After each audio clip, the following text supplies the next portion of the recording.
Welcome to Unfiltered with Dave Latelli, episode 4. And man, I have never felt this inspired. I knew you were going to bring that up. My good friend, Jimi Jackson. So homies, welcome back to another video. I don't think I've ever seen him do a podcast before, and I definitely haven't heard him share the way he just did. Damn, you got me crying and shit on here, man. Holy. I'm pretty sure that all of his followers have never heard his backstory, and you're going to have so much more respect for him. You go say bye to your mum because you're not going to see her for a while. Yeah. And that fucked me up, eh? You know, doing time in Juvie prison and being in boys' homes to where he is now, owning his own home, having a beautiful family, and being one of the biggest influences in this part of the world. Oh, get us fired. That's why I like that. Oh, this shirt is mean. I know you're going to get a lot out of this, whether you're down at the bottom looking up thinking it's impossible, or even if you're just someone wanting to get into this social influencing game. Be sure to watch this, share it far and wide. It's amazing. Enjoy. Before we get started, Unfiltered with Dave Latelli is proudly part of the Acast network and produced by the amazing team at Fanaticals. This episode is brought to you by my good friends, Trust Motors. Now, they're an amazing company that support everything we do in the community. I've known them for a long time, so if you're looking for a new car, trading in your car, whatever the case may be sure to support those who support the community. Trust Motors, how car buying should be. Jimi Jackson. How's it going, brother? Fuck, it's good to have you on, brother. Oh, it's good to see you again, brother. Yeah, man, it's been a while. Whew. I think the last time I saw you is when I got you off the show Game of Bros. Yes. I knew you were going to bring that up. Yeah. That was like, what, was that like 8 years ago now? Yeah, far out. It was a while ago. That was now. a while ago, eh? Yeah. Yeah. If we were to do that challenge again now, I don't think I'd lose, eh?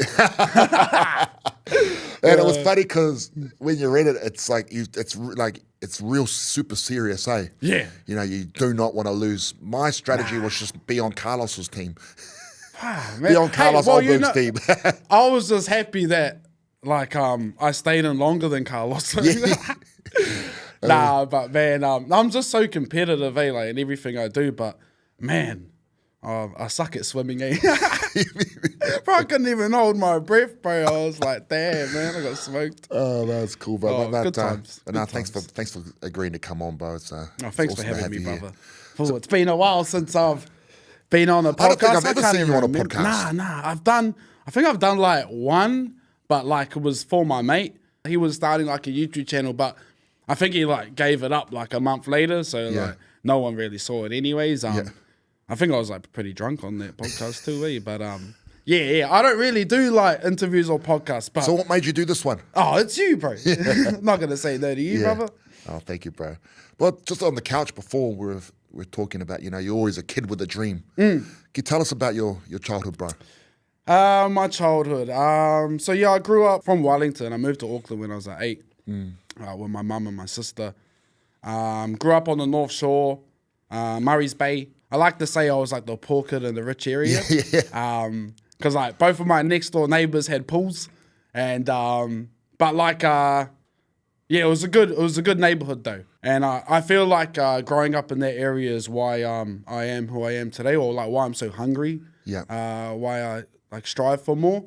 But I don't like to say like I had it hard, because man, my mum did everything she could. Yeah. She gave me the best life I could have had. Yeah. Like I didn't get everything, but I at least got something, you know?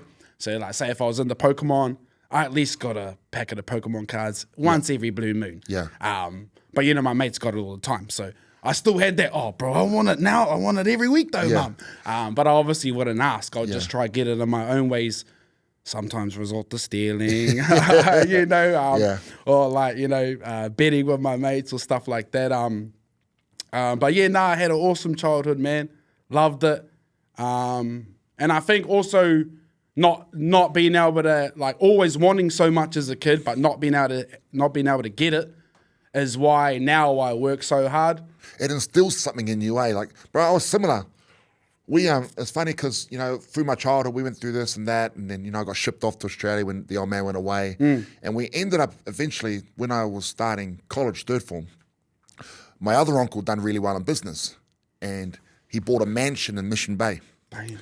really, really flash area here. But then he got promoted to go and run duty-free shoppers in Asia, based in Singapore. He let us stay in his house for free. So it was a massive house. Everyone thought we were loaded, but when you walked in, we didn't have enough furniture to fill it, you know. But it's the same thing, staying there and seeing all these neighbours have everything and us have, you know, nowhere near it. But it's still that drive, eh? You want it. Because you wonder, you sit there, like, I know shit. I used to walk past rich houses as a kid and go, damn, wonder what it's like living in there. Like, I used to do that heaps, man. Like, heaps. I would even look at rich kids and be like, damn, I wonder what it's like having that life. Like, one of the stories, because like I said, I even had mates that had pools, you know. But like, I wasn't always the most favourite mate. It might have also been because a lot of my mates were better off than me.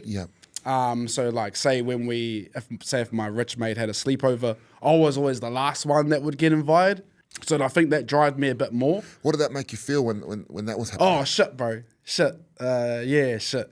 Like, I remember, I tell my son this, because lucky, I own my own house now and we've got a pool. But I've always loved the water as a kid. So like growing up, seeing my mates have houses with pools, but not being the mate that was allowed to swim in it, because like he had too many mates over. So I was always the one that was left out. So sometimes I would actually sit on my mate's fence and watch my mates swim. And like, I wouldn't be allowed to swim. So man, like, it hurt me, but I wouldn't show it hurt me.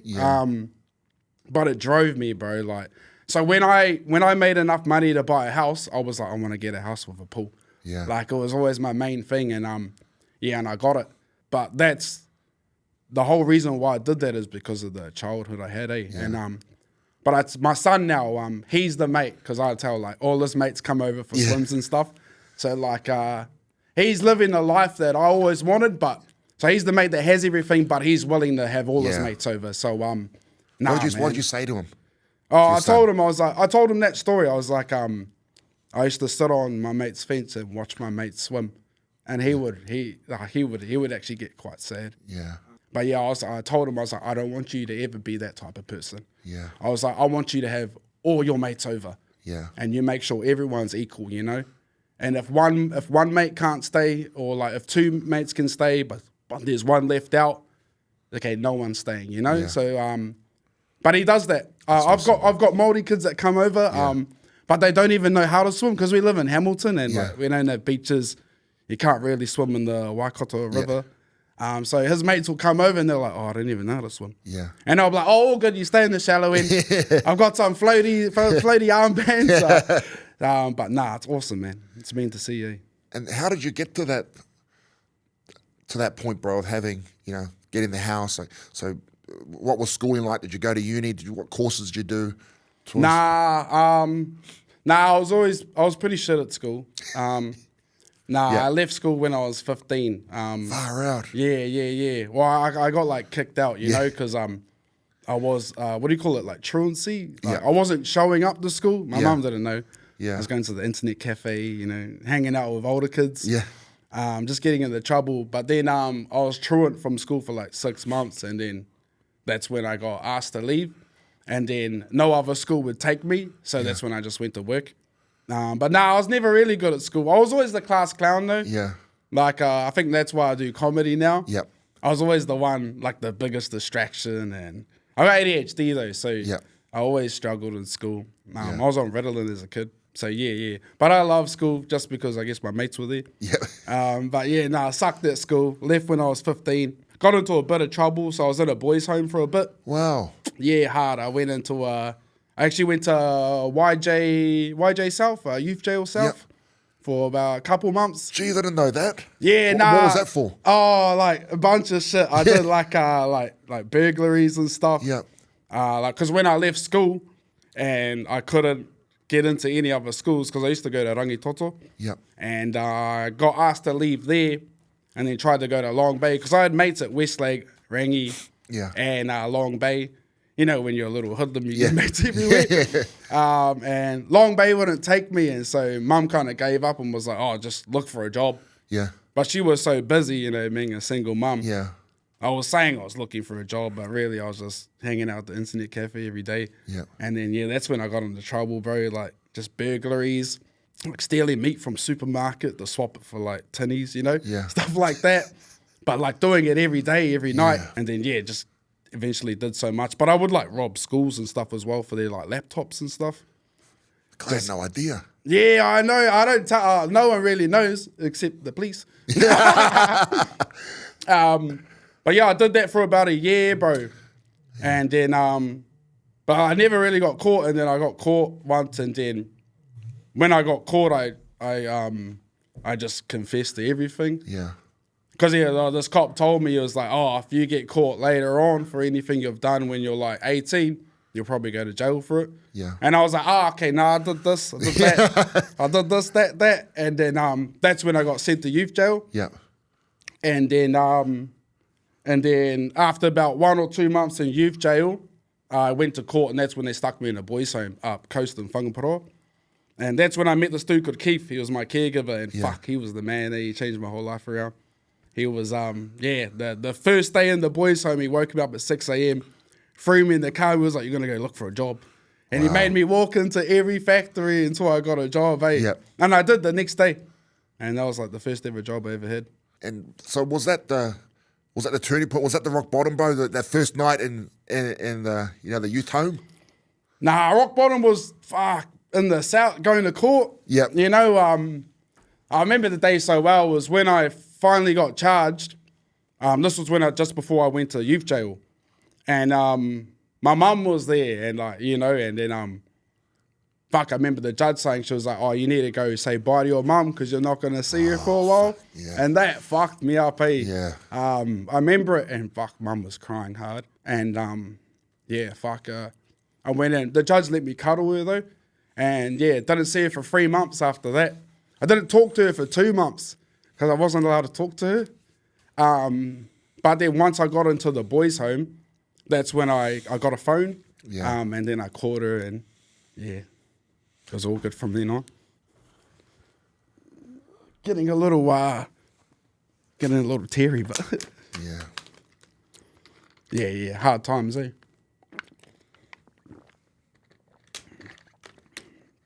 But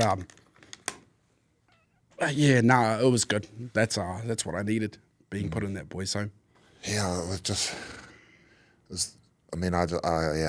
would have been tough, bro. Yeah, fuck, what stuff is. It's like, my rock bottom was my son looking at me when I wasn't going to see him for ages. Did you picture that look she was when in the court? That's what kept running through my head, the look my son gave me the last time I saw him. I was like, fuck, I was going, fuck. It's hard, eh? Fuck, sorry, bro. All good, bro. Damn, you got me crying and shit on here, man. Holy. Yeah, nah. Hard ass. I've never really talked about it, I don't think. Just, I just remember sitting downstairs in the cellars, eh? Just fuck, man. Just thought my life was over, eh? But really, it was just beginning. But it's all good past those times. Well, bro, this is the importance of sharing it, eh? Because there'll be so many people, sitting now, in those courtrooms looking at their parents, thinking my life's over. And then seeing where you've got to, it's fucking inspiring, bro. Yeah, hard out. Yeah, I still buzz out. A bit. Especially, so does my sister and stuff. To see how far I've come. But I don't know, when I was going through all that, I only thought about myself, when I'm doing all the bad shit.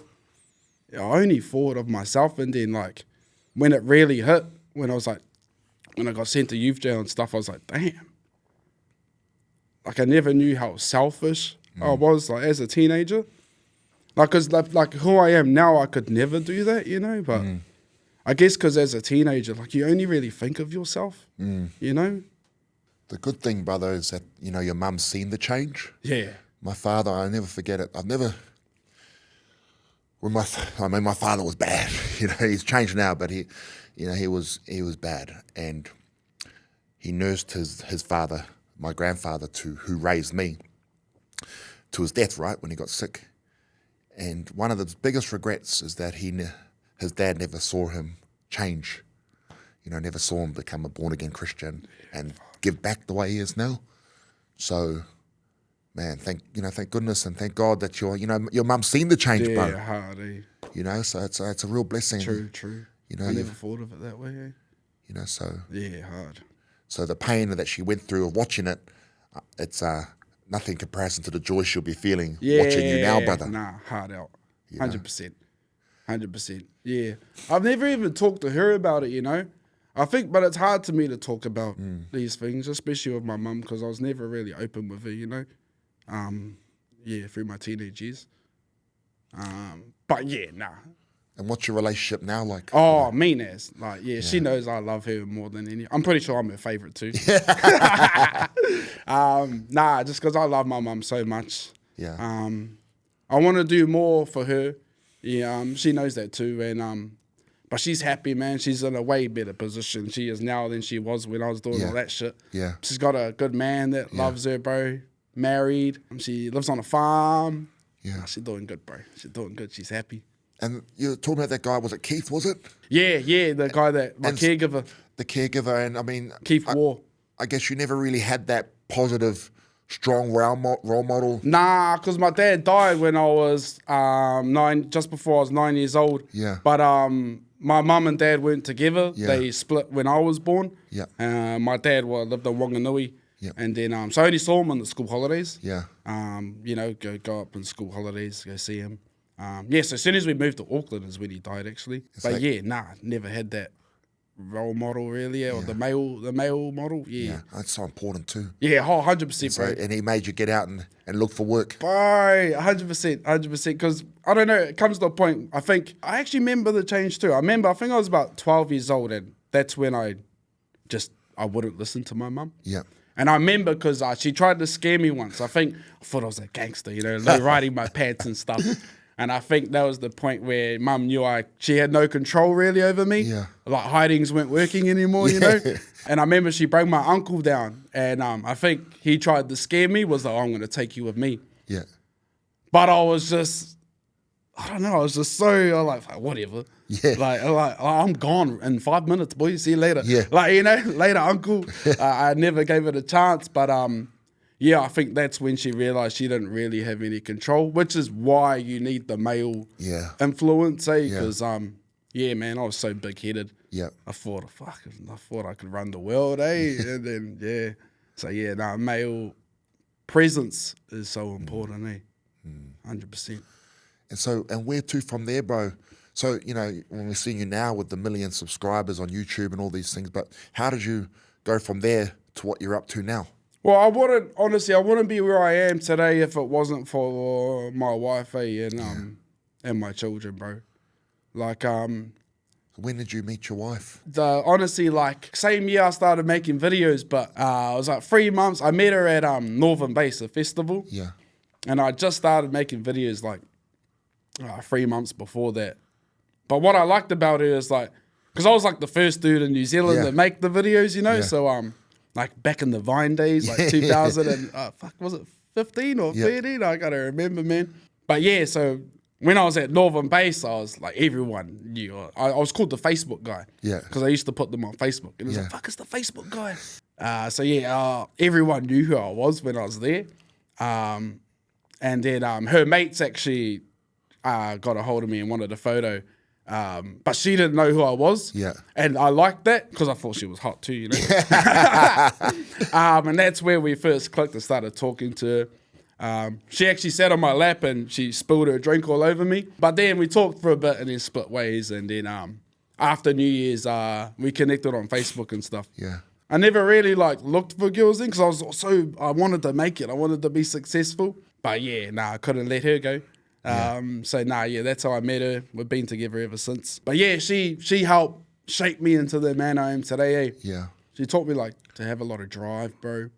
And to believe in myself, because only really I believed in myself then. Yeah. No one else really did. But then she did, man. And then when I had kids, when we had our first kid, my son, I can't remember when she first told me she was pregnant. Fuck, I had like $100 in the bank, eh? I was like, so... No one knew it though, because I was still making mean videos, but like, still in 2016, social media was still, like business was still starting to get on social media. So I remember when she told me, I was happy as, she was a bit scared, because, you know, like, I wasn't making much money. She was a bit scared, but fuck, that drove me, man, to knowing I was going to have a son. I was just like, damn, I'm going to make sure this boy has everything. And I think that's what really pushed me to become like a man, you know. I was like, man, I need to look after this kid. Yeah. I need to look after her. And that was when the real drive kicked in, eh? Yeah.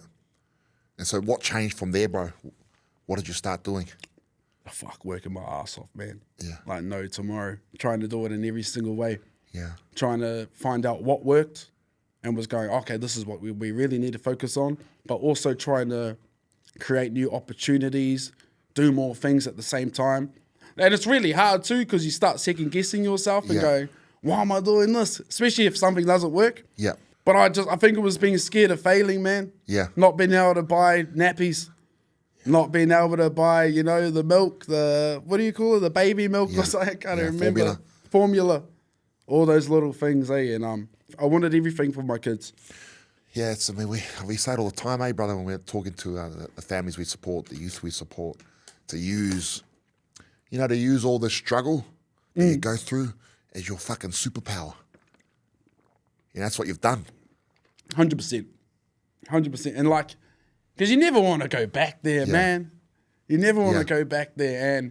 And yeah, I wanted to give my kids everything I didn't have, you know. Even just the opportunities, bro. Yeah. Like my kids have been swimming since they were 3 months old. Yeah. You know, my kid does rugby. He's done MMA. He's done swimming. I just want them to do it all. Not just because I want them to be athletes. I just want them to stay busy, you know. You know, bored kids start getting into trouble, you know, things like that. And opportunities I wish I had when I was little. Yeah. Just to go, you never know what gift you have. You never know what you're talented at. And I feel like it's almost like a second chance of being a kid again. Bro, we got so much in common. I didn't even know. Yeah, you know, with crazy, with our wives. So and same thing, bro, without her, you know, when I used to talk, you know, I get paid to speak now. That's how I earn money. But before, when I used to speak, I was real depressed, like, you know, like just speaking in a more monotone, like, hey guys, you know. Yeah. Because I was depressed. I fucking hated my life. But, you know, but she sort of taught me how to speak. But I met her at a boxing event when I was boxing. She was with her friends. She didn't know me. And her friend, says, that's that Butterbean guy. Everyone hates him. Let's go get a photo. And she didn't know who I was. And then got a photo. I was actually with someone else there that night. You know, I was a boxer, but I got tagged in the photo. And from that tag, I started messaging. And that's how we've been together ever since. Oh, 2014. That's cool. So real similar. Oh, that's crazy. Yeah. But with the kids, bro, have you had that moment yet where you've just looked at your family and go, man, fuck, I'm proud of myself? Yeah, I have. I think it's when I think I do it actually every time we're away, like on holiday. Because, man, I even tell my wife, I'm like, look, even now, I'm so proud of how far we have come. Yeah. I'm like, even though my son's only 8, even though my daughter's only 6, I'm like, but look how happy they are. Look how healthy they are. Look how much they've done. Look at what they have. And I'm like, man, we've already done so well. Like, everything we have, we're able to go on holidays. Like, so blessed, bro. So blessed. And I even tell her, I'm like, man, like I don't want it to be like that, but I'm like, man, we might only have 8 more years of this. Yeah. 10 more years before they start going out on their own. Yeah. And I was like, see, like, we've done so well, you know? I was like, because once they go out on their own, it's, you know, it's like, it's going to be much easier on us, you know, just like money-wise and stuff. But like, not that I mind that. I don't want my kids to go out. Yeah. But that's just me going, bro, you've done well. Yeah. Like, you know, because I'm quite hard on myself. I think I got to stay hard on myself to always be like, to keep leveling up all the time, you know? Because I also feel so blessed with the life I have. Like, you've managed to turn it around, and you on that road you were going, you broke that cycle there with you, and it stopped with you. And when I look at my kids, that's what I think, man, that's what breaking the cycle looks like. Bro, hard. They never experienced the life that I had to look. 100%. And they look at life totally different, through different eyes. They do, bro, they do. My kids don't get bored, bro. Yeah. And I buzz out because I was always bored. Like, I was so bored. I would sit outside my house and lay on the concrete just going, just dreaming. Yeah. And like, so now, because I'm trying to teach my kids to be appreciative of what they have. Yeah. They don't get much because I think they already have everything. That's why. Like at the start, I bought him every toy. You know? Yeah. But like now I haven't bought him a toy in about a year, you know, because he's not even into toys now. Yeah. But I'm trying to teach him just to be appreciative of what you have. Like not everyone even has like 10% of what you have, you know? Yeah. Some kids don't have that. Some kids don't even have anything. So that's one thing I'm trying to teach my kids, to be appreciative of what they have now. I just look at it, and it blows So me cool. away because, so I'll be like, okay, no, we're not going to do any like TV or iPad for like the few days. Yeah. I want you to go outside and like do something. And they'll, because like for the first hour, you know, because they'll try and mope around and try and get it. Yeah. He'll be like, oh, I'm bored. And I'll be like, I've never heard you say you're bored. Yeah. And I'm like, that's a gift to be bored, bro. Yeah. I was like, because now you're going to start using your brain, you know, start going, well, what can I do? You know, start using your imagination and be creative. And then he's like outside, you know, playing with the plant, making a gun out of it. And I was like, bro, that's like my whole childhood. Yeah. And then, I was like, man. And I said to my wife, I was like, man, it's lucky to be bored. It's so cool, man. But these kids have so many things at their fingertips these days. iPads, TVs. Yeah. Every single game on every single device. Yeah. You know, like you can't blame them. Yeah. It's I mean, it's an important thing that you're doing, bro, because the same with my kids. Like that's why it was good, you know, get them down to work at our food bank. Yeah, bro. So they can understand and just Hard. have some empathy that, hey, life is not like this for so many people. That's it. You know, that we're very blessed, but it comes from hard work. I came 100%. home with a new car, and one of that, like, they love it, and they were screaming and hollering. And they go, "Oh my God, I can't believe this!" And I said, "I got this from hard work." You know, I said, all the boring stuff you guys don't like to do, that's what you got to do to get all these nice things. Oh, that's you a got to good be way. willing to do it. You know, everyone wants to go from nothing to where you are, but they're not willing to do all that boring shit that got you there. You know, so I'm trying to remind my kids there, because they have, like, you know, they have so much. Yeah. And that we've got different businesses they can just come and work in. Mm-hmm. They haven't really had to. I'm trying to make sure they understand that, you know, you've got to work. Hard. This shit doesn't come easy. Hard out. So, bro, you started in 2013, the videos. Yeah. When did you go, man, I can make some money off this? I can live, you know, and support my family. Probably like, took a while actually before that. Yeah. Like to be fully confident. Yeah. Like probably like 2018. Yeah. I think that was when like my YouTube like fully took off. Yeah. That was like when I bought my house. Because I always knew I could make money. I just didn't know if I could do it forever, you know? Yeah. I think every Yeah. person that does social media always thinks that like, fuck, how long can I make videos for? You know? That's why you got to be smart with your money, you And know? you were one of the first. I mean, you were the influencers over here before there was any. Yeah, hard out.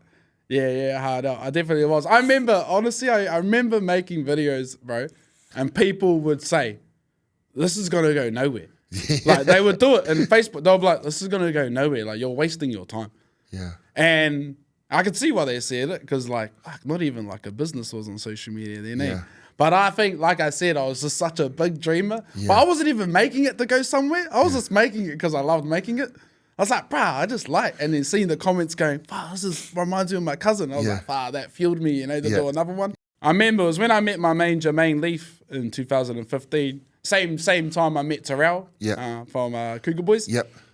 And we actually met up to write a movie. When we met each other, Jermaine, I guess he just saw it in me. He was like, "Oh, would you ever do comedy tours?" Yeah. And I'd actually already written like a bit of stage stuff. And I was like, "Oh, I've already written a bit of You've stage done a couple stuff." of comedy, like nationwide comedy tours. Yeah. I did a few, but I only did it for the money, bro. Yeah. That's the thing, bro. Yeah. Like I've never, like, it never grew up going, "Oh, I want to be a guy on stage," you know? Yeah.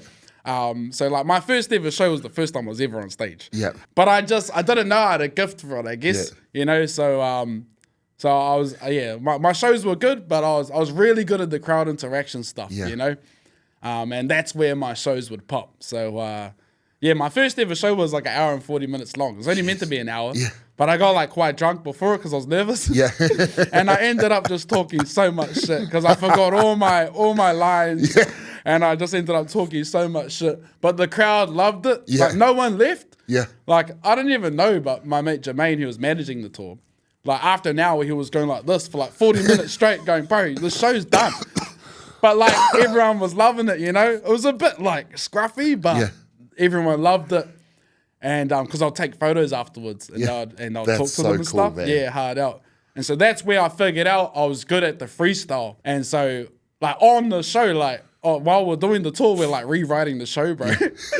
So by the time we got to the 4th show, we had like mastered it. It was like, okay, bro, you're real good at crowd interaction. So that's when I'll do like ask the crowd Q&As, like bring them up for a dance battle, like just all this shit that would be real funny. So yeah, that's why the shows would do well. So I ended up doing like 3 national tours, well, Aussie and New Zealand. Yeah, made good money.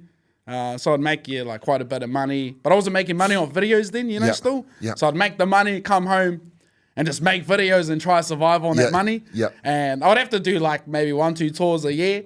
And then, but yeah, once I started making money from the videos, I was like, because you had that one video you were saying that went viral, and on YouTube. So that made the other ones go viral. Yeah. So my most ever viral videos, it's like my Rich vs Poor series. See, that's literally my childhood. Like, so my most successful series is like pretty much written from my childhood. So the first ever video did 25 million views, and that's bro, that's the one that blew up. And like went viral over America and stuff, and that's the one that really blew up my channel. That's how I got to 1 million subscribers, and so that's when I did Rich vs Poor Part 2 and like Part 3. So I've done like 7 parts. They all done mean as obviously. The first one's the best, but then like all the other ones have like around 5 million. You know, that was my most popular series. And from that, I mean, you were able to get a house. You were able to get your family home. Yeah, bro. That's next level. How do you do that with the bank? How does that work? Yeah, see, here's a crazy story, bro. This is funny as actually as well. This is a good note for like people that are on social media that make sure you get an accountant because you can't run from the tax man. So that's what happened, bro. My mum wasn't good with money. Never taught me what money was. So obviously I grew up not being good with money either. Especially saving and paying tax. Like, what the fuck's GST and income bro, tax? Exactly, bro. We had no idea. I had no idea. But they need to teach you this shit in school, 100%. man. 100%, man. Like, fuck, such a bloody scam, eh? This bloody fucking system they've got going on. Because I remember when I first make money, I thought all of it was mine. Same. But fucking at least 20 to 30% of that belongs to the government. Whoa, that's crazy, eh? So yeah, when I started making some good money, I wanted to buy a house, you know? Trying to do it better for my family. And what's crazy is that fucking like not many people like in my family like you buy a house, you know? So I wanted to like break the cycle. I was like, man, you can do it. Because once I saw I could do it, I was like, bro, I can do it. You know, like that really drove me. So I got an accountant, right? And then I was like, I've never had an accountant before. I was like, and I've been doing like my own work since 2013. It's like 2018, by the way, now, like 5 years. And she's like, oh, okay, like, how did you pay tax all the years before? And I was like, oh, I didn't. And she is like, oh, okay. And bro, after like weeks of work, end up finding out I owe IRD 200 grand plus, bro. Fuck. And it's crazy, bro. And I'm just, bro, my jaw dropped, bro. I've literally like just got under that in my bank, but that was my house deposit, bro. Fuck. And so I'm sitting there going, oh, but that's my house deposit though. And then they're like, yeah, you have to pay this tax bill before you can get a house. And I went, fuck. And my wife's just like, fuck, you dumbass. And I'm just like, man, like I kind of knew this was going to happen, but I didn't really know it was going to happen. And so it went away though, like real gutted, but at the same time, motivated, bro. Yeah. Because I sat in the car literally outside my accountant's business and I went, but babe, if I pay this, and I make that money again, we can get a house. Yeah. And she went, yeah, but how long is that going to take? And I was like, give me fucking 3 months. Wow. Because I got the biggest payment I ever got from YouTube was 70 grand, and that was that month. Yeah.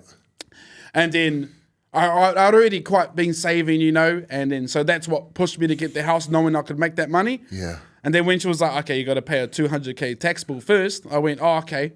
Because I knew I could make that money from YouTube. Yep. So I went, okay, I'm going to try to do 70 grand for the next 5 months. Yep. And bro, I went to work every day. I was just, bro, I filmed a video every day, I think, or I was making sure every video was banger. I was like, I need to make another rich versus poor video, or do similar videos that are going to go viral.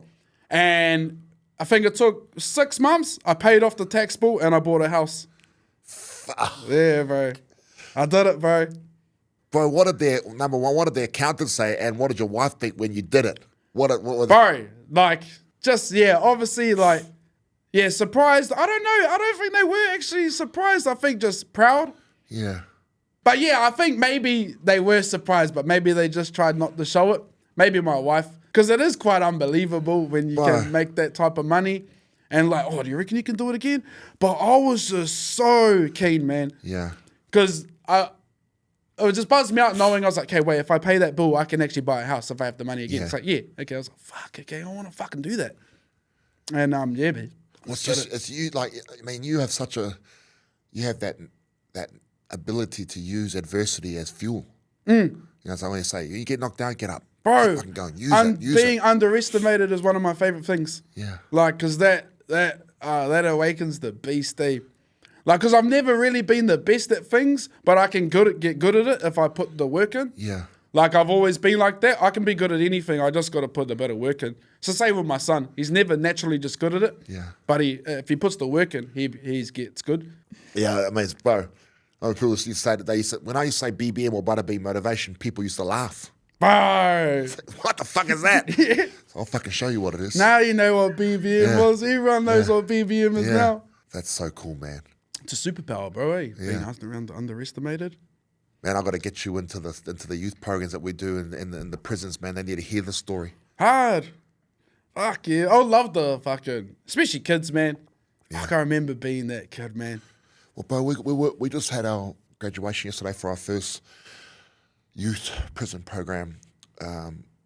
6 weeks. We're only with them for 18 hours over 6 weeks. So the changes, and the kid that you were talking about, that's them.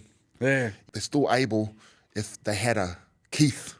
Bro, that's exactly it. That's what we're trying to be. Just to Bro, show that's just that exactly guy, it, man. It's possible you can change. Bro, it's right so now possible. You just even, like, not even just the Keith, even just having one mate that can believe in you. Yeah. You only need one person to believe in you, bro. Because you can do it yourself, but it's hard. Yeah. Because you've got all this noise, and you know they're doubting you, Yeah. especially in New Zealand. Yeah. You know they're doubting all that tall poppy syndrome, Yeah. bro. But you just talked about you bought your missus a car. Yeah. And it was epic. I mean, it was cool, bro, watching that video, and seeing that and just celebrating the win for you. Yeah, hard out. And, you know, you were talking about you had, half the comments were good. Yeah. And the other half were fucked. Yeah, hard out. So what's going on with this tall poppies syndrome here in New Zealand? I don't know. It's so bad here. And I don't know. Yeah, but Just take us through why did you want to show? 'Cause you don't normally do it. Yeah, no, I don't. Like, I've bought my own house. I've got my own car. You know, I've never showed anything off. I don't know. I've just never felt the need to. But I wanted to. I don't know. I wanted to treat my wife for a while. Like, we were looking at cars all before that. We've never spent that money on a car. Yeah. But I felt like she deserves it. Like, she was like, oh, I don't want to spend. Like, we would look at other cars and she's like, oh, look at this one. It's a bit cheaper. But she still wouldn't make her mind up. Yeah. And I was like I would tell her, like, babe, I want you to have this. Like, I want to do it for you. But she still couldn't come to, you know, fucking okaying spending $80,000 on a car. Yeah. And but I wanted to do it for her. I was like, nah, you deserve this. I was like, I want you to have this car. So I ended up doing it anyway. And that was the reason why I uploaded the video as well. Yeah. I was like, not to show it off. I was like, because bro, I was shaking when I was filming it. It was so weird. It's like, such a cool milestone. It's cool to do it. We want, like everyone else, we want to show it. Hard out, 100%. I mean, everyone wants to be an influencer these days. Yeah. You know, you see it all the time. Hard. It's everyone. I mean, you were the pioneer, the OG. but what would you say to these youngsters that are wanting to get into it because they want to get rich? Yeah, see, like you've already failed though if you're trying to get into it for the money. I mean, if you're smart and you may do well. That's where I kind of made a mistake. You know, I feel like once I blew up a bit, I was trying to go, oh, what could make me the most money? And that's when I was changing up my video style and stuff. But like in my opinion, I was like, you need to do it for the love first, and then the money will come later on. Unless you're really smart, you know, and you can figure out the algorithm and go, okay, this is what viral. We got to do the viral stuff. This is what will work. Then, yeah, you probably could go into it and, you know, blow up pretty quick and maybe make some money because I've seen some people do it. Yeah. But in my opinion, don't go in trying to make the money. Like, go in for the love first and then the money will come, you know? Yeah. That's so true. I mean, in everything. I remember 100%. A guy come up to me and they see what we have now. He goes, how do I start so I can get the funding? Yeah. I said, you're thinking about it all wrong. Bro, there you go. Yeah, so you start by just helping people. Exactly. All that stuff will come. We didn't get it straight away. Yeah. Bro, it took fucking ages. Yeah, It took ages. You know? But we just wanted to be successful, bro. Yeah. Like, in our brand. Oh, okay, no, I want to do this, but I want it to do well. Yeah. You know? I'll do whatever it takes. Yeah. Like, I remember, like, all the money I had, I'd spend it into whatever equipment. Yeah. You know? Like, people chasing money probably wouldn't do that, you know? Yeah. They don't want to waste money, they want to make the money. But I was willing to make any money I could, then waste it just to do better, you know? Yeah. Like investing in yourself. What's next? What's on the horizons? Okay. At the moment, man, I'm actually pretty comfortable. So like I said, I'm just focusing on YouTube at the moment, trying to just make really cool content. Yeah. And trying to be smart at the same time, trying to think of viral ideas, but just make cool content. Because I've got to that stage now where I can pay for a videographer, editor. That's cool when you got a team. Bro, it's cool when you got a team. Hey. It makes it so much better. You just turn up. Bro, I just turn up, just be who I am, and yeah, just try to do my job as best as I can. But it's powerful, I have to say. What you've built is powerful. I mean, you even got me to go and try this fucking pie. Bro, they're good pies though. But tell us about that video. Tell us about that video. So that's the first video I did this year, like stepping up the YouTube, you know, like the high content. So when went to the top bakeries, so they do like a Bakers Awards in New Zealand, Pie Awards. Yeah. Like over like 400 to 500 bakeries enter, and they vote who makes the best pies, potato top, mince and cheese, all that stuff, bacon and egg. And all the top winning ones, like mostly in Auckland. Yep. So I came here and tried the bronze, silver, and gold award and winning pies. And then, made a YouTube video and then, like, rated them myself. And, yeah, man, obviously video did really well. It fucking did well. I was watching it on your Instagram. Yeah. And or might have been YouTube. So that's the thing. I do one big video on YouTube. And then you cut it. And then my editor, like, makes a mean banger video for YouTube. Then he cuts as many shorts as he can out of it. So he'll be like, oh, bro, I reckon I could get 7 shorts out of that. I'll be like, sweet, man, do that. And then he'll be like, oh, I only got 5. He'll be like, oh, I only got 5. And I'll be like, all good, bro. And I'll have a look at them. But, like, at the same time, as we're filming, we'll be like, oh, this would be a mean short, you know? Yeah.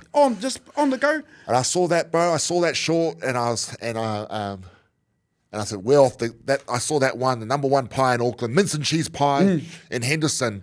The roast, what's the name of it? Is it Toast? Yeah, No. it's just a roast. It's a roast shop, place bro. as well. You know what's crazy? They got like a 3-star review, but it's for all their roasts.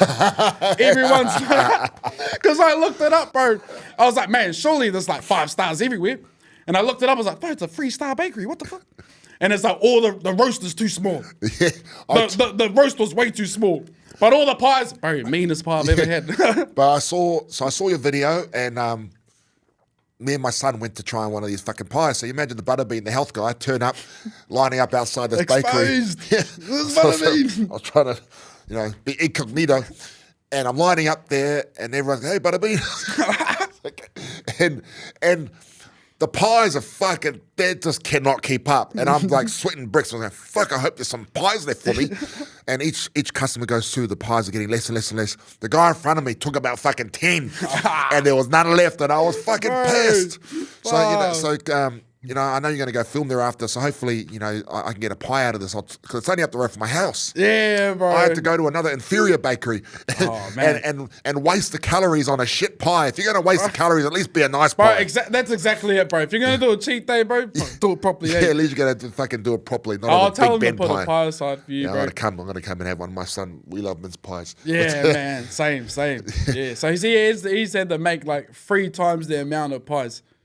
And then he even said, it works. It's just unbelievable. Like, just your shout out, your video has it's massively, in a tough business time, it's massively improves this guy's business. Yeah, it's crazy. That must feel good, man. Yeah, it does. It does. It's cool knowing I can have that movement on a pie, Yeah.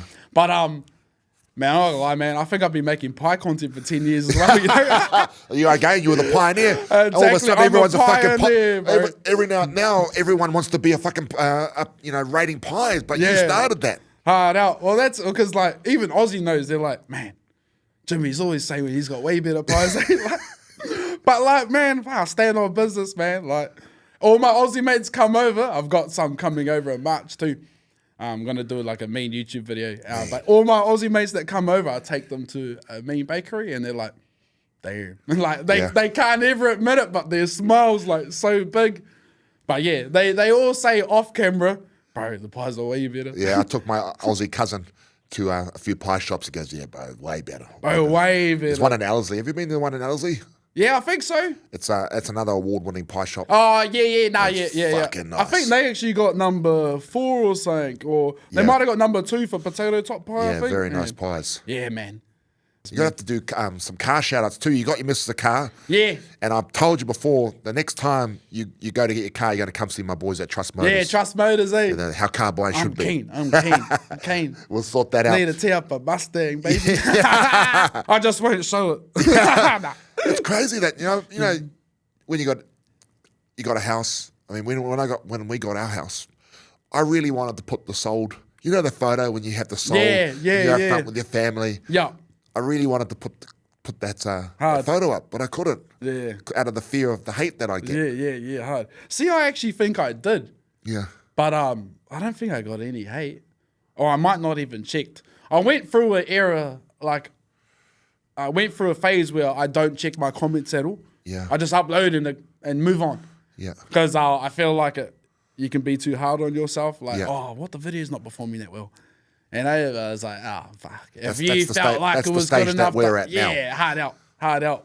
But just come to myself as but if you think like the content's good enough, there you go. Yeah. Post it, walk away. Yeah. So maybe I didn't. Maybe I got a bit of hate on there. I just didn't see. But oh well, too bad. They can hate. Yeah. Keep hating. I don't even know who you are. Yeah, I mean, I think maybe it's because of the work that I'm in. Yeah. So I have That's it. I have the charity stuff, which everything we do is free, and the grind it takes to keep that going audacity, is fucking insane. And then crazy. over here, I have the business where I do the stuff again. It supports me through I only get paid for my speeches. Yeah. All the charity stuff doesn't come to me. Yeah, I don't take away from the charity. I'm not like these other guys taking money from their charity to pay them. I have to earn over here. But then all the other businesses we have is to put back into the charity. Yeah. That's a proper social enterprise, but it's just because, and I feel like, if someone sees me in a car, I'm very blessed with Trust. I get some nice cars with Trust Motors. But if they see me, I have to explain. I have to go through this whole thing of explaining how I got it. That's the thing. And bro, you don't need to explain yourself. But it's and even being the older you get, the more, even if you've experienced it for so long, you still have a bit should I explain myself? Yeah. But it's bro, fuck off, bro. Yeah. You don't need to explain yourself. So that's where I've come to. I was like, it's buzzy because the hate I got on that car, buying my wife a car, I haven't reacted to hate in so long, bro. So long. Yeah. And but it got to me because my wife was reading the comments and she was getting a little annoyed. And I was like, fuck, don't care what they say. But then I went and had a little read. And I was like, fuck, that's getting to me too. Yeah. And it ruined my bloody day, bro. And I knew it was ruining my day. My wife was shopping and I was sitting here, following her around, just probably reading my phone, bro. And I was like, what am I doing, bro? And I was like, it's only making me angrier. Yeah. And I was like, the haters are winning, bro, because they're making me angry, you know? And I was just like, oh, fuck it. I was like, I'm not going to check this video again. Yeah. And then, man, it just comes to me like, you can hate. I'm not going to pay attention to it. At the end of the day, fuck, you're the one who's losing, eh? Yeah. Because like winners don't hate. 100%. You'll never meet a dude that's doing so good in life going, oh, that dude's a loser though, eh, bro? Yeah. Fuck, should we laugh at him, bro? Go hate on him? You never. Winners they want everyone to win. I just think it for me. I'll just stop more success. Be more successful. Hard. Let's go buy another car, baby. Yeah, maybe that's what I'm going to tell my wife next time she asks, why you get all these fucking cars? More success. Tell the haters to stop hating. I'm going to get another car otherwise. But what would, you know how, I mean, your YouTube subscribers are unbelievable. What's some advice for, people, even like what we're doing? We're just sort of new to this YouTube space, but, when you're looking at content, trying to create content, trying to grow your following, what's some advice there? Consistency is definitely one of them. And I also feel like always try to, like this is the thing I got off Mr. Beast. He always tries to make his previous video, this next video better than the last one. Yeah. It's always going to be hard. Like he says that straight after. He's like, don't be too hard on yourself though. Yeah. Because sometimes you won't beat the previous video. Because you've literally said to yourself, this is going to be the best video ever. Yeah. But then you make another one, this one's going to be the best video ever. So it's like, it's good to have that, always have that in your mind. Yeah. But don't be too hard on yourself. Yeah. I think just always try and make sure you're making good content, eh? But say like with the podcast, bro, it's guest, eh? Yeah. It's guest. But being able to engage with that guest, right? You know, making them feel comfortable. So I feel comfortable as of you. That's why I said yes to you, though. Yeah. We've always been just, even though we've never spoken on this level, I've always felt like I know who you are, bro. Yeah. We're not hiding anything when we're talking, eh? Yeah. So that's why when you rang, I was like, yeah, all good. Yeah. But see, like how you said, I was like, fuck, we actually get along so well. Yeah. And like I can talk to you so easy. So being able to connect with your guest as well is so important. Because say if you get someone on and you don't click, he ain't gonna talk the way he wants to talk, unless he clicks with you, eh? So man, it's just right guest then, bro. Being able to talk, man. Yeah, I only want people on that I actually want to interview. Exactly. That I actually want to speak to. There's people that pass names around and say, no, I don't. 100%. Not into them. Like, what am I going to sit here talk about? Yeah. But then that's good that you don't do that, because if you did get someone, even the audience will probably be able to tell that. Yeah. They'll be like, Dave's not talking to him how he usually talks. Like, They'll be like, oh, there's a bit of tension in here, or they're not being themselves, Or you might be too real where they go, oh, yeah, nah, where they freeze up, Or they'll go, man, that was a very quick interview. Yeah. Anyways, I gotta go. No. Nah, yeah, man. But what was it like meeting that Speed guy? Oh, bro, man. I had never heard of him. Yeah. But my kids were going, oh my God. Yeah. Bro, this is some good content, bro. This will go viral. Yeah. Bro, you just have his name in there and that content goes viral. But thing about him, bro, cool dude, bro. Yeah. Cool dude.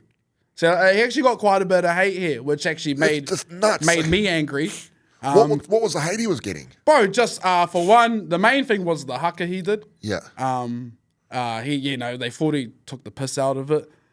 The thing is, he just literally forgot it. I've done that. I've forgotten the haka. Bro, mid-performance, and it wasn't until the end I go, did we just fuck that up? They go, yep. Bro, even I got it wrong, bro. Yeah. But like half of the people doing the haka, and even half of the Māoris, they're doing it wrong too. But the thing is that Speed literally practiced it the night before in his hotel at like 2 a.m. And then just before we started filming that, we're on the side, bro, and he's like, fuck, I forgot it. Yeah. But he just tried to remember the words as well. But at the same time, he's trying to be entertaining. And he's trying to, that's why he did the backflip and stuff, know? But the thing I liked, he was like, I want to lead it though. He was like, because Ra was going to lead it. He was like, I'll lead it. And he was like, nah, I want to lead it. It's the whole reason why I'm doing it. Yeah. He's like, I want to do it in Rotorua too. Yeah. And I was like, bro, that is crazy. Yeah. The bro wants to lead the haka. Like, bro, one of the most famous people in the world wants to lead the haka in like the heart of Rotorua at the Māori village. Yeah. Like, bro, in 24 hours, it did 50 million views on Instagram. Fuck. But New Zealand was hating on it so much, he removed it. Really? Yeah, he left it on his YouTube and stuff like that, but he removed it from Instagram. So he got so much hate, he removed it from Instagram. Yeah, because people were hating on it.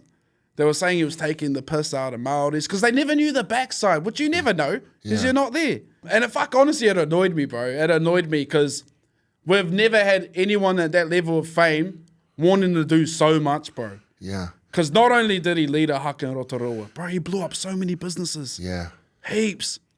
Someone would say it on the chat. What's this? Oh, me. Shout out to you guys. Yeah. Then they would take that clip, put it on their socials. Boom. Bang. Viral. Like he actually did so much for New Zealand out of anybody that's ever visited. And then the government tried to... they saw how much he was worth. And then, but he obviously never got paid anything from here. Yeah. So they couldn't do anything. How much is he worth, that guy? He's worth 100 million, I think. Jeez. Yeah, plus, yeah. Fuck, yeah. He's only 20 years old. That's unbelievable. Unbelievable, man. And the drive he's got. So similar to you, just that drive, Bro, he reminded me of a lot of younger me, just obviously on a way bigger scale. Yeah. Like he's got a mean team though, bro. Yeah. Like just talking to him, I was like, because he is different off camera. Yeah. Like he does put it a little bit on for the camera, but he has to, bro. When you're streaming to the whole world, you need to be entertaining. Yeah. And that's why I got a lot of respect for him as well. If he has to be rude, he doesn't mind it because he's caring about all the viewers. Yeah. So the stream can't be boring at any time. Yeah. And what did you learn from him that you've taken away for your stuff? The drive he had, bro, and how the quality of his content going. If I want to do something, I want to do the best. Yeah. So like when he goes to a country to go stream, he goes, what's the most popular thing to do in that country? And I want to do it. And I was like, damn. And he just streams, eh? He just streams all day. You know, it was a funny story, bro. I was watching this. I was going, fuck, this guy just streams. Bro. I thought I could do this. I had my shitty YouTube channel before this. I never used it. And I said, I'll just start streaming my workout. I was like, fuck. I was embarrassed. The person holding the camera was like 0-0. I was like, turn that shit off. No, never mind. Bro, that's it though, bro. Like, far out. Like, he's come a long way, you know? Like, he's always streamed, from his room, and he still does now when he goes back home. You still keep in touch with him? Are you planning anything else in the future? Would that go? Nah. I talk to his team, but I don't talk to him personally. But I got along really well with his team, especially the dudes that bring him over. Yeah. Which is really cool because they're like, oh, we got this guest over, and like they're gonna hit me up. So that's cool, man. Which is mean, man. Yeah. But that's it. Like, fuck, he's an awesome team. He's a cool guy too, man. Yeah. Speed, fuck, he's a cool dude, bro. What would you say to a young youth going through tough times right now that might be, sitting in court, just getting out of court and wondering, man, what I fucked my life up. What advice would you give them? Bro, just give changing a chance, eh? Like, even if you have to change the scene, change the group of mates. You only really need to do it for a bit as well to realise, you're not on the right path. Yeah. So I'm saying, like, if you don't have a job, you're just hanging out with your mates all day, fucking up the fuck all, robbing shit, I don't know, doing fuck all, smoking shit. Just be willing to change even for a week. Try be like, fuck, maybe I'll try get a job and be like, okay, I'm only going to work for like a week to maybe get that first paycheck or something. Yeah. Just to try see what the change is like, or maybe not a week. Do like a month. Be like, okay, I'm going to work for a few months or something. And then maybe for that first week, try cut off everything. Okay, I'm not going to see my mates, no distractions, you know? Because I remember when once I made like a good amount of money, like legally, I was like, oh, fuck, this is pretty mean. Yeah. And that's what kept me working. Yeah. Because I never wanted to get a job. Yeah. Never wanted to get a job. I was like, oh, bro, I'd rather sell weed. Yeah. I'd rather do this. But it's so much easier just getting a job. Even just like, I remember getting my first paycheck. It was like fucking $400 there. And I was like, damn. I was like, oh, that's all mine. And I remember I was like, oh, man, I want to get it again next week. And I remember doing like even time and a half because like they paid more. Yeah. And I was like, bro, I'll do time and a half. Yeah.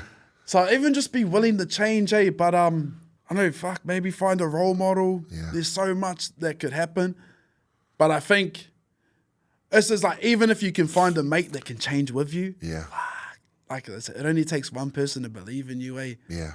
But if you can do it by yourself, bro, you can do anything, eh? Yeah. If you can get out of a unmotivated environment and stay motivated Yeah. and change up, bro, you can do anything. Yeah, the world's your You'll be a oyster. beast, exactly.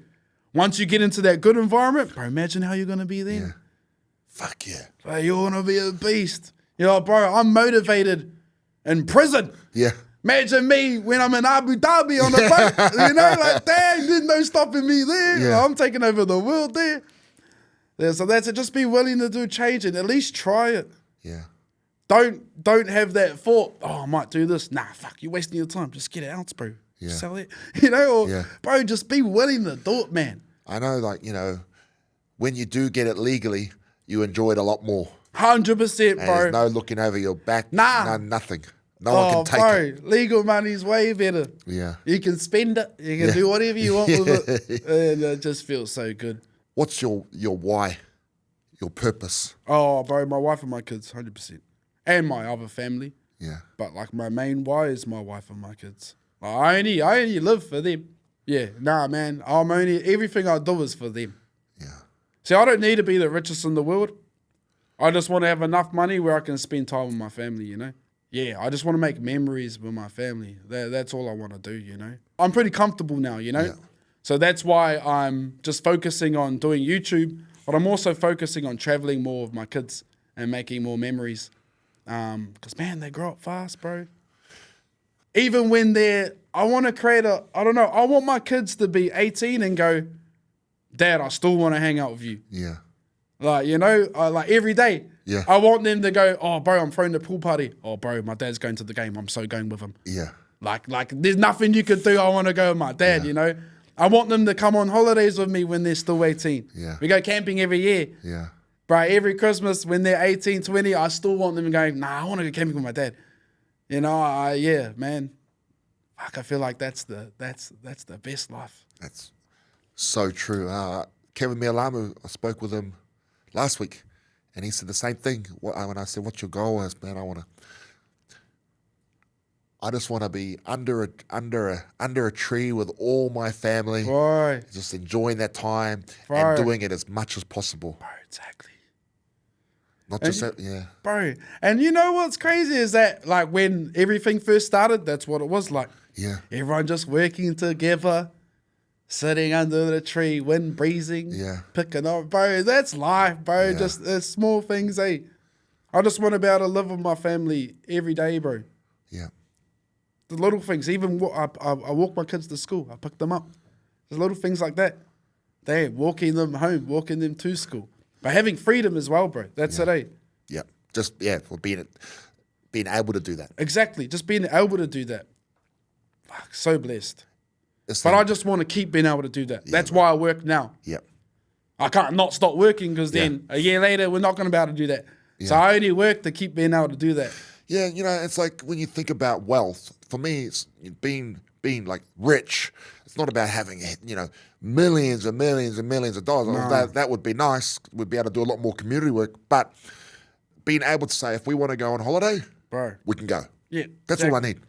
Just being able to do those experiences, like not having to oh. think, oh man, okay, well, if I work another year, but if we want to go on holiday, we can do it. Exactly.